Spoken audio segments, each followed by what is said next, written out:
ஆன்மீக சொந்தங்கள் அனைவருக்கும் அன்பான மாலை வணக்கம். நம்மளுடைய சேனலில் தொடர்ந்து நிறைய சுவாரஸ்யமான ஆன்மீகம் சார்ந்த தகவல்களை தாங்க பார்த்துட்டு வந்துட்டு இருக்கோம். அந்த வரிசையில் இன்றைக்கி என்ன பார்க்க போகிறீங்க அப்படின்னா, 2026 பிறந்து நடைபெற்று கொண்டிருக்கக்கூடிய இந்த ஒரு நிலையில் புதிதாக பிறந்திருக்கக்கூடிய வருடத்தின முதல் மாதமான ஜனவரி மாதம் எப்படி இருக்குது, இந்த ஜனவரி மாதம் விருச்சிக ராசி நேயர்களுக்கு என்ன கிடைக்கும், என்னெல்லாம் கிடைக்காது, எதிலெல்லாம் கவனமாக இருக்கணும், நீங்கள் உங்களுக்கு நினைத்தது எல்லாம் நடக்கிறதுக்கு என்ன வழிபாடுகள் செய்யணும், எந்த தெய்வங்களை வழிபாடு செய்தால் உங்களுக்கு நல்லது நடக்கும், இந்த மாதிரி நிறைய விஷயங்களை தான் இந்த பதிவில் நீங்கள் தெரிஞ்சுக்க போகிறீங்க. வீடியோக்குள்ளே போகிறதுக்கு முன்னாடி நீங்கள் நம்ம சேனலை சப்ஸ்கிரைப் பண்ணாமல் இருக்கீங்க அப்படின்னா மறக்காமல் சேனலை சப்ஸ்கிரைப் பண்ணிக்கோங்க. கூடவே பக்கத்தில் இருக்கிற பெல் சிம்பிளையும் கிளிக் பண்ணிக்கோங்க. அப்போ தான் நாங்கள் போடக்கூடிய வீடியோக்கள் எல்லாமே உங்களுக்கு நோட்டிஃபிகேஷனை உடனுக்குடன் வந்தடையும். நீங்களும் பார்த்து பயன்பெறலாம். வாங்க வீடியோக்குள்ளே போகலாம். எப்போதுமே ஒரு மனிதனுடைய வாழ்க்கையில் நடக்கக்கூடிய எல்லா விதமான இன்பத் துன்பங்களுக்கும் காரணம் அப்படின்னு எடுத்து பார்த்தீங்கன்னா கிரகநிலைகளாக மட்டும்தான் இருக்கும். ஏன்னா கிரகநிலைகளுக்குன்னு தனித்துவமான தன்மைகள் இருக்குது. ஒவ்வொரு கிரகத்துக்குமே தனித்துவமான தன்மைகள் இருக்குது. ஸோ அதனுடைய அடிப்படையில் பிறந்திருக்கக்கூடிய ஜனவரியில் தொடக்கத்திலே பார்த்தீங்கன்னா ரிஷப ராசியில் சந்திர பகவான் இருக்கிறாரு, மிதுன ராசியில் குரு பகவானும், சிம்ம ராசியில் கேது பகவானும், தனுசு ராசியில் சூரியன், செவ்வாய், புதன், சுக்கிரன் ஆகிய 4 கிரகங்களோடும் கூட்டணியோடு இருக்காங்க. அதே போல் கும்பத்தில் பார்த்தீங்கன்னா ராகு பகவானும், மீனத்தில் சனி பகவானும் அமர்ந்திருக்காரு. இந்த கிரகநிலைகளுடைய அடிப்படையில் தாங்க இந்த ஜனவரி மாதம் விருச்சிக ராசி நேயர்களுக்கு எப்படி இருக்குது அப்படின்றத நம்ம பார்க்க போகிறோம். வாங்க வீடியோக்குள்ளே போய் பார்க்கலாம். வீடியோ ரொம்பவே இன்ட்ரெஸ்டிங்காக இருக்கும். ஸ்கிப் பண்ணாமல் பாருங்கள். அப்போ தான் நிறைய விஷயங்களை உங்களால் தெரிஞ்சுக்க முடியும். ஒருவேளை கிரக நிலைகளுடைய அடிப்படையில் பொது பலன்கள் உங்களுக்கு சரிவராமல் இருக்குது அப்படின்னா நீங்கள் உங்களுடைய சுய ஜாதகத்தை பார்க்குறது ரொம்ப நல்லதாக இருக்கும். அப்படி ஒருவேளை பார்க்கணுன்னு ஆசைப்படக்கூடியவங்க ஸ்க்ரீனில் தெரியக்கூடிய நம்பரை நோட் பண்ணிக்கோங்க. அவங்க என்னென்ன டீட்டெயில்ஸ்லாம் கேட்டிருக்காங்களோ அதெல்லாம் நீங்கள் சென்ட் பண்ணிங்கன்னா வாட்ஸ்அப் மூலிமா உங்களுக்கு உடனடியாக எனக்கு பலன் பார்த்து சொல்லிடுவாங்க. ஸோ நீங்களும் அதை மறக்காமல் ட்ரை பண்ணி பாருங்கள். இப்போ வாங்க நம்ம பொது பலன்கள் பார்க்கலாம். விருச்சிக ராசி நேயர்களுக்கு இந்த ஜனவரி மாதம் பிறந்ததுலேருந்தே பார்த்தீங்கன்னா கையிருப்பு அப்படின்றது கண்டிப்பாக இருக்கும்.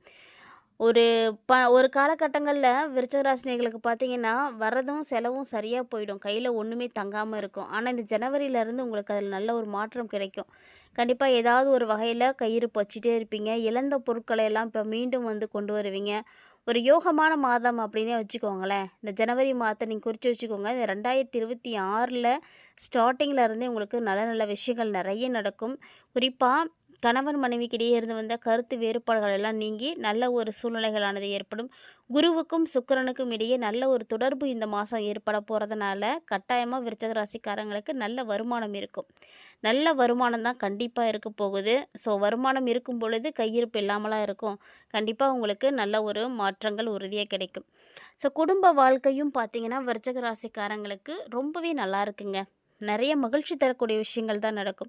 பெருசாக உங்களுக்கு பிரச்சனை அப்படின்லாம் ஒன்றுமே இருக்கவே இருக்காது. குடும்பத்தில் வருமானம் அதிகரிக்கும். திருமணம் ஆகாமல் இருக்கக்கூடிய விருச்சிக ராசியுடைய ஆண்கள், பெண்கள், இளம் வயதில் இருக்கக்கூடிய எல்லாருக்குமே பார்த்திங்கன்னா திருமணத்திற்கான வாய்ப்புகள் இருக்குது. புதுசாக ஒரு வரவும் இருக்குது. திருமணம் ஆகி குழந்தை பாக்கியம் இல்லாதவங்களுக்கும் குழந்தை பாக்கியம். புதிய வரவு அப்படின்னா குழந்தை மட்டும்தான் அப்படின்லாம் நினைக்காதீங்க. நீங்கள் நினைக்கக்கூடிய விஷயம் எதுவாக இருந்தாலும் கட்டாயமாக நடக்கும். ஒரு உயிருள்ள ஜீவன் எது உங்கள் வீட்டுக்கு நீங்கள் கொண்டு வளர்க்குறீங்க அப்படின்னாலுமே அது ஒரு புதிய வரவு தான். ஸோ அந்த மாதிரி எது வேணால் எடுத்துக்கோங்க. ஸோ நிறைய பேர் பார்த்தீங்கன்னா இப்போ பெட் அனிமல்ஸ்லாம் வளர்க்குறதுக்கு ஆசைப்பட்றாங்க. அந்த மாதிரி எது வேணாலும் நீங்கள் வாங்கிட்டு வளர்க்கலாம். இது எல்லாத்துக்குமே வாய்ப்புகள் இருக்குது. அதே போல் அரசு வழி காரியங்கள் நல்லபடியாக முடியும். எந்த பிரச்சனையும் இருக்காது. ஸோ அரசாங்க ரீதியாக உங்களுக்கு கிடைக்க வேண்டியது கட்டாயம் கிடைக்கும். அதே போல் அரசு அதிகாரிகளாக இருக்கக்கூடியவங்க ஒரு சில விஷயங்களில் மட்டும் கவனமாக இருங்க. ஏன்னா எல்லாமே சிறப்பாக முடிஞ்சிடும் அப்படின்னு சொல்ல முடியாது இல்லையா? லஞ்சம் தொடர்பான விஷயங்கள்லாம் நீங்கள் ரொம்ப ரொம்ப ஜாக்கிரதையாக இருக்கணும். ஏன்னா வேணுங்கிறதுக்குனே நடக்கிற மாதிரிலாம் கூட ஒரு சில விஷயங்கள் நடக்கும். அந்த மாதிரி விஷயங்கள்லாம் நீங்கள் சிக்கிக்கிறதுக்கான வாய்ப்புகள் இருக்குது. பார்த்து கவனமாக இருக்கணும். அதே போல் அரசியல்வாதிகளாக இருக்கீங்க அப்படின்னா நீங்களும் ரொம்ப ரொம்ப பாதுகாப்பாக இருக்கணும். ஏன்னா பல பிரச்சனைகள் உங்களை தொடர்ந்து வரும். விருச்சிக ராசி உடையவ மகன், மகள் யாரும் இருக்காங்க அப்படின்னா அவங்களுடைய வாழ்க்கையில் பிரச்சனைகளோடு இருக்காங்கன்னா இப்போ அந்த வாழ்க்கையில் மிகப்பெரிய அளவில் முன்னேற்றம் இருக்கும். ஸோ கண்டிப்பாக அதெல்லாம் பார்ப்பீங்க நீங்களே. முயற்சிகள் எல்லாத்துக்குமே வெற்றி இருக்குது அப்படின்றதுனால விருச்சிக ராசிக்காரங்க யாருமே பயப்படாதீங்க. ஏன்னா நீங்கள் செய்யக்கூடிய முயற்சிக்கு தானே பலன் கிடைக்க போகுது. முயற்சியே செய்யாமல் இருக்கக்கூடியவங்க எதை பற்றியுமே கவலைப்பட தேவையில்ல. ஸோ முயற்சி நீங்கள் நல்லபடியாக எடுத்து வைக்கிறீங்க அப்படின்னா அதற்கான வெற்றிகள் கண்டிப்பாக இருக்குது. ஏன்னா சனி 5ல் அமர்ந்திருக்கிறாரு. சனி பார்த்திங்கன்னா ஒரு உழைப்புக்காரகன், முயற்சிகளுக்கு எல்லாம் பலன் கொடுக்கக்கூடியவர். ஸோ நீங்கள் நல்ல முறையில் வந்து முயற்சி பண்ணீங்கன்னா கட்டாயமாக அவரும் உங்களுக்கு நல்ல பலன்களை வந்து கொடுப்பாருங்க. ஒரு சில விஷயங்கள் மட்டும் நடக்கிறதுக்கு கொஞ்சம் வந்து தாமதமாகலாம். ஆனால் தாமதமாகக்கூடிய நாட்களை நினச்சி நீங்கள் முயற்சி பண்ணாமல் விட்டுறாதீங்க. ஸோ நம்ம முயற்சி பண்ண தான் அது நமக்கு வெற்றியை கொடுக்கும் அப்படின்றதையும் மறந்துடாதீங்க. இந்த டைமில் நீங்கள் தாமதமானாலுமே கூட வெற்றி இருக்குன்றதுனால நீங்கள் துணிந்து வந்து செயல்படலாம். இன்றைக்கி இல்லைனாலும் ஒரு நாள் உங்களுக்கு அது வெற்றியை கொடுக்கும் அப்படின்ற நம்பிக்கையை நீங்கள் வளர்த்துக்கோங்க. அந்த நம்பிக்கையோடு நீங்கள் செயல்பட்டீங்க அப்படின்னாவே போதும். அடுத்தடுத்த விஷயங்கள் எல்லாமே உங்களுக்கு ரொம்பவே நல்லபடியாக நடக்கும். ஆனால் இந்த காலம் உங்களுக்கு ஆரோக்கிய ரீதியாக பிரச்சனைகள் நிறைய இருக்கும். ஸோ விருச்சக ராசிக்காரங்கள்லாம் ஆரோக்கியத்தில் நல்ல கவனம் எடுத்துக்கோங்க. குரு வேற 8ல் இருக்கிறாரு. ஸோ 8ல் குரு இருக்காருன்னா குழந்த பாக்கியம் கண்டிப்பாக இருக்குது. ஸோ குழந்த பாக்கியம் இல்லாதவங்களாம் முயற்சி பண்ணுங்கள். நீங்கள் இப்போ தான் ட்ரீட்மெண்ட் ஸ்டார்ட் பண்ணலான்னு நினைக்கிறீங்கன்னா கூட தாராளமாக வந்து ஸ்டார்ட் பண்ணுங்கள். ஏன்னா இந்த ஆண்டு உங்களுடைய முயற்சிகள் எல்லாத்துக்குமே வெற்றி கிடைக்கும் அப்படின்றதுனால நீங்கள் முயற்சி பண்ணுங்கள். கண்டிப்பாக சக்ஸஸ் ஆகும். ஸோ இந்த இடம் பார்த்தீங்கன்னா 6வது இடத்துல செவ்வாய் வேறு இருக்கிறாரு. அதனால் வேலைவாய்ப்பு இல்லாதவங்களும் வேலைவாய்ப்புக்கு முயற்சி பண்ணலாம். அதுவும் உங்களுக்கு வெற்றியை கொடுக்கும். கண்டிப்பாக ஒரு நல்ல வேலை கிடைக்கும். ஸோ வேலைவாய்ப்பு கிடைச்சிருச்சு அப்படின்னாலே வேறு என்ன, வருமானம் கண்டிப்பாக வந்துடும். ஸோ வருமானம் உயரக்கூடிய நேரம், உங்களுடைய திறமைக்கான அங்கீகாரம் கிடைக்கும். வேலையே இல்லாதவங்க ஒரு சிலர்லாம் பார்த்தீங்கன்னா அவங்க படித்த படிப்புக்கும் வேலைக்கும் சம்மந்தமே இல்லை அப்படின்னு சொல்லுவாங்க. அந்த மாதிரி கிடைக்கிற வேலையை செய்வோம், வேலையே கிடைக்காம இருக்குது அப்படின்ற மாதிரியெல்லாம் இருக்காங்க. ஆனால் இப்போது விருச்சிக ராசிக்காரங்க முயற்சி பண்ணிங்கன்னா உங்களுடைய படிப்புக்கும் தகுதிக்கும் திறமைக்கும் தகுந்த வேலை கண்டிப்பாக இருக்கும். ஸோ நீங்கள் அதனால் முயற்சி பண்ணுங்கள். ஸோ இந்த மாதிரி நிறைய வாய்ப்புகள் உங்களுக்கு இப்போ காத்துட்ருக்கு. வாய்ப்பெல்லாம் பயன்படுத்துங்க. எதிரிங்களோட ஒரு சில நேரங்களில் கொடுமையான வாக்குவாதங்கள் கூட ஏற்படும். அந்த நேரத்துலலாம் நீங்கள் கொஞ்சம் கவனமாக இருக்கணும். ஏன்னா நீங்கள் நடக்கிறது நடக்கட்டும்னு பேசிட்டு வந்துடுவீங்க. அதுவே உங்களுக்கு ஒரு பெரிய பிரச்சனையாக மாறிடும். பார்த்து கவனமாக இருங்க. திருமணம் வாய்ப்புகள் இருக்குது அப்படின்றதுனால கண்டிப்பாக நிறைய பேர் இதை பார்த்து சந்தோஷம் தான் படுவாங்க. ஏன்னா ரொம்ப நாளாக டிலே ஆகக்கூடியவங்களுக்கு இது ஒரு சந்தோஷம் தரக்கூடிய விஷயமாக தான் இருக்கும். நல்ல நண்பர்கள் வந்து கிடைப்பாங்க. வெளிநாட்டில் வேலை வாய்ப்பெல்லாம் கிடைக்கும். ஸோ இந்த மாதிரி அடுத்தடுத்து நல்ல நல்ல ஆப்பர்ச்சுனிட்டிஸ் எல்லாம் கிடைக்கும். ஸோ இப்படி ஒரு வாய்ப்புகள்லாம் உங்களுக்கு கிடைக்குமா அப்படின்னு நீங்கள் எதிர்பார்த்துருப்பீங்க. ஒரு சில நேரங்களில் வந்து கிடைக்காமா அப்படின்ற மாதிரி ஏக்கங்கள்லாம் கூட உண்டாயிருக்கும். ஆனால் இந்த ஆண்டில் ஆரம்பத்துலேருந்தே முடியறதுக்குள்ளே உங்களுக்கு இது மாதிரி நிறைய நல்ல விஷயங்கள் நடக்கும். இதுதான் அப்படின்னு நம்ம ஸ்பெசிஃபிக்காக எப்போ சொல்ல முடியும் அப்படின்னா ஒவ்வொரு மாதமே வந்து சொல்லலாம். ஏன்னா கிரகநிலைகள் மாற மாற இந்த மாதம் உங்களுக்கு இப்படிப்பட்ட ஒரு நல்ல விஷயம் நடக்கும் அப்படின்றத சொல்லிகிட்டே தான் இருக்கும். அந்த விஷயங்கள் எல்லாமே அந்த மாதத்தில் நடக்கிறதுக்கு நீங்கள் என்ன முயற்சிகள் எடுக்கிறீங்க அப்படின்றது முக்கியமானது.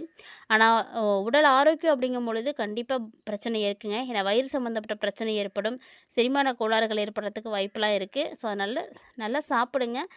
அளவாக சாப்பிடுங்க. எப்போ வந்து நம்ம சாப்பிடணும், என்ன சாப்பிடணும் அப்படின்றதெல்லாம் நீங்கள் தான் வந்து முடிவு பண்ணணும். உங்களுடைய ஆரோக்கியத்துக்கு ஏற்ற மாதிரி உணவு முறைகளில் மாற்றங்கள் கொண்டு வாங்க. இல்லை அப்படின்னா உங்களுக்கு ஒரு சில நேரங்களில் மருத்துவ செலவுகளானது ஏற்பட்டுடும். அஷ்டமத்தில் குரு இருக்கார் அப்படிங்கும் பொழுது செலவு இல்லாமலாம் இருக்கும். கண்டிப்பாக செலவு இருக்கும். குரு இருக்கார் அப்படின்றதுனால அந்த செலவை வந்து சுப செலவாக நீங்கள் செய்துக்கோங்க. அது ரொம்ப நல்லது. ஒரு சில நேரங்களில் அஷ்டமத்தில் குரு இருக்கும்பொழுது திடீர் அதிர்ஷ்டம் கூட கிடைக்கும். இந்த மாதிரியான அதிர்ஷ்டங்கள் ஏற்படுது அப்படிங்கும் பொழுது கண்டிப்பாக நீங்கள் அதை வந்து பயன்படுத்திக்கோங்க. அதே மாதிரி இந்த காலகட்டங்களில் யாருக்கும் எந்த ஒரு சூழ்நிலையிலும் வாக்கு கொடுக்காதீங்க. ஏன்னா கொடுத்தீங்க அப்படின்னா அதை உங்களால் காப்பாற்ற முடியாமல் போயிடும்.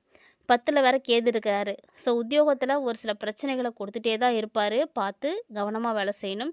புதிய உத்தியோகம் கிடைக்கும். ஆனால் அது உங்களுக்கு சரியாக இருக்கா உங்களுடைய சூழ்நிலைகளுக்கு அப்படின்றத நீங்கள் தான் வந்து ட்ரை பண்ணி பார்க்கணும். தொழில் செய்யக்கூடிய விருச்சிக ராசிக்காரங்களுக்கு நல்ல லாபம் இருக்குது. அதனால் தாராளமாக நீங்கள் வந்து தொழில் தொடங்கலாம். தொழிலால் உங்களுக்கு எந்த பிரச்சனையும் இருக்காது. ஸோ விருச்சிக ராசிக்காரங்க வேலைக்கு தான் போயிட்டுருக்கீங்க, அடுத்தவங்க கிட்ட தான் வேலை செஞ்சிட்ருக்கீங்க அப்படின்னா அந்த நிலையிலேருந்து மாறணும் அப்படின்னு நினைக்கிறீங்கன்னா கண்டிப்பாக இந்த மாதத்தை வந்து பயன்படுத்துங்க. உங்களுக்கு என்ன தெரியுமோ அதை வைத்து நீங்கள் தொழில் ஆரம்பிக்கலாம் தாராளமாக. ஏன்னா தொழில் மூலமாக உங்களுக்கு சிறப்பான முன்னேற்றங்கள் இருக்குது. நீங்களும் ஒரு தொழில் முனைவோராக உருவெடுக்கிறதுக்கான வாய்ப்புகள் நிறைய கிடைக்கும். ஸோ உங்கள் ஃபீல்டில் உங்களுக்கு என்ன வந்து சரின்னு படுதோ அதை நீங்கள் வந்து செய்யணும்னு நினச்சிங்கன்னா தாராளமாக செய்யலாம். ஸோ பொருளாதார ரீதியாக பார்த்தீங்கன்னா விருச்சிக ராசிக்காரங்களுக்கு கிட்டத்தட்ட இந்த மாதம் நல்ல முன்னேற்றம் இருக்குது. ஏதோ ஒரு வகையில் உங்கள் கைக்கு வந்து பணம் இருந்துகிட்டே இருக்க மாதிரி வருமானம் கிடைச்சிட்டே இருக்கும். திட்டமிட்டு ஒவ்வொரு சில விஷயங்களை நீங்கள் செய்யுங்க. ஒவ்வொரு விஷயமா இருந்தாலுமே கண்டிப்பாக அதுக்கு முன்னாடி நீங்கள் திட்டமிட்டிருக்கணும். நீங்கள் திட்டம் போட்டு செஞ்சீங்கன்னா தான் அதில் உங்களுக்கு வெற்றிகள் கிடைக்கும். வியாபாரத்தில் நினைத்த காரியங்களில் வெற்றிகள் வேணும் அப்படின்னு நினச்சிங்கன்னா அதுக்கு சரியான திட்டமிடல் அவசியமானது. நல்ல வருமானம் இருக்குங்க. வருமானத்துக்கு எந்த பிரச்சனையும் இல்லை. இதுவரைக்கும் நீங்கள் இழந்த காசு பணத்தை எல்லாம் கூட இந்த மாதத்தில் கண்டிப்பாக மீண்டெடுத்துடலாம். ஏன்னா நீங்கள் ஒரு சில பிரச்சனைகளில் சிக்கித்தான் தவிச்சிருப்பீங்க. ஆனால் அதிலேருந்து எல்லாம் மீண்டு வரத்துக்கான காலங்கள் தான் இப்போ உங்களுக்கு பிறந்திருக்கு. 2026 அப்படிங்கிறது பார்த்திங்கன்னா ரொம்ப நல்லாயிருக்கும். தனஸ்தானத்தில் 4 கிரகங்கள் இருக்காங்க அப்படின்றதுனால நிச்சயமாக உங்களுக்கு வெற்றிகள் தான் கிடைக்கும். ஸோ இந்த மாதிரியான வெற்றிகள் உங்களுக்கு தொடர்ந்து கிடைக்கணும், பிரச்சனைகள் எதுவும் ஏற்படாமல் இருக்கணும். அப்படியே ஒரு வேளை பிரச்சனைகள் ஏற்படுது அப்படின்னா அதுலேருந்து நீங்கள் முழுமையாக விடுதலை பெறத்துக்கு என்ன வாய்ப்புகள் கிடைக்கும், அதனுடைய தாக்கங்கள் வந்து கம்மியாக இருக்கணும். ஏன்னா இல்லைன்னா இதனுடைய தாக்கத்தை உங்களுடைய குடும்பமே வந்து அனுபவிக்கிற மாதிரி இருக்கும். ஸோ இந்த சூழ்நிலைகளில் நீங்கள் என்ன வழிபாடுகள் செய்யலாம் அப்படின்னா, சிவகாம சுந்தரியை வந்து வழிபாடுகள் செய்கிறது ரொம்ப நல்ல பலன்களை கொடுக்கும். கூடவே பார்த்தீங்கன்னா செவ்வாய்க்காரகனான முருகப்பெருமானையும் நீங்கள் தொடர்ந்து வழிபாடு செய்யலாம். செவ்வாய்க்கிழமையில் விரதம் இருந்து முருகனுக்கு வெற்றிலை தீபம் போட்டுட்டு வாங்க. கண்டிப்பாக உங்களுடைய எண்ணங்கள் அப்படியே வந்து நடக்கும். ஸோ மறக்காமல் இந்த ஒரு எளிமையான விஷயத்தையும் ட்ரை பண்ணி பாருங்கள். இந்த பதிவில் விருச்சிகராசி என்பவர்களாகிய நீங்கள் நிறைய தகவல்களை வந்து பார்த்து தெரிஞ்சிட்டு இருந்திருப்பீங்கன்னு நினைக்கிறேன். கட்டாயமாக பதிவும் உங்களுக்கு பிடிச்சிருந்துருக்குன்னு நினைக்கிறேன். அப்படி ஒரு வேளை இந்த பதிவு பிடிச்சிருந்ததுன்னா லைக் பண்ணி ஷேர் பண்ணுங்கள், மறக்காமல் கமெண்ட் பண்ணுங்கள். இன்னும் மற்றும் ஒரு தலைப்பில் சந்திக்கிறேன்.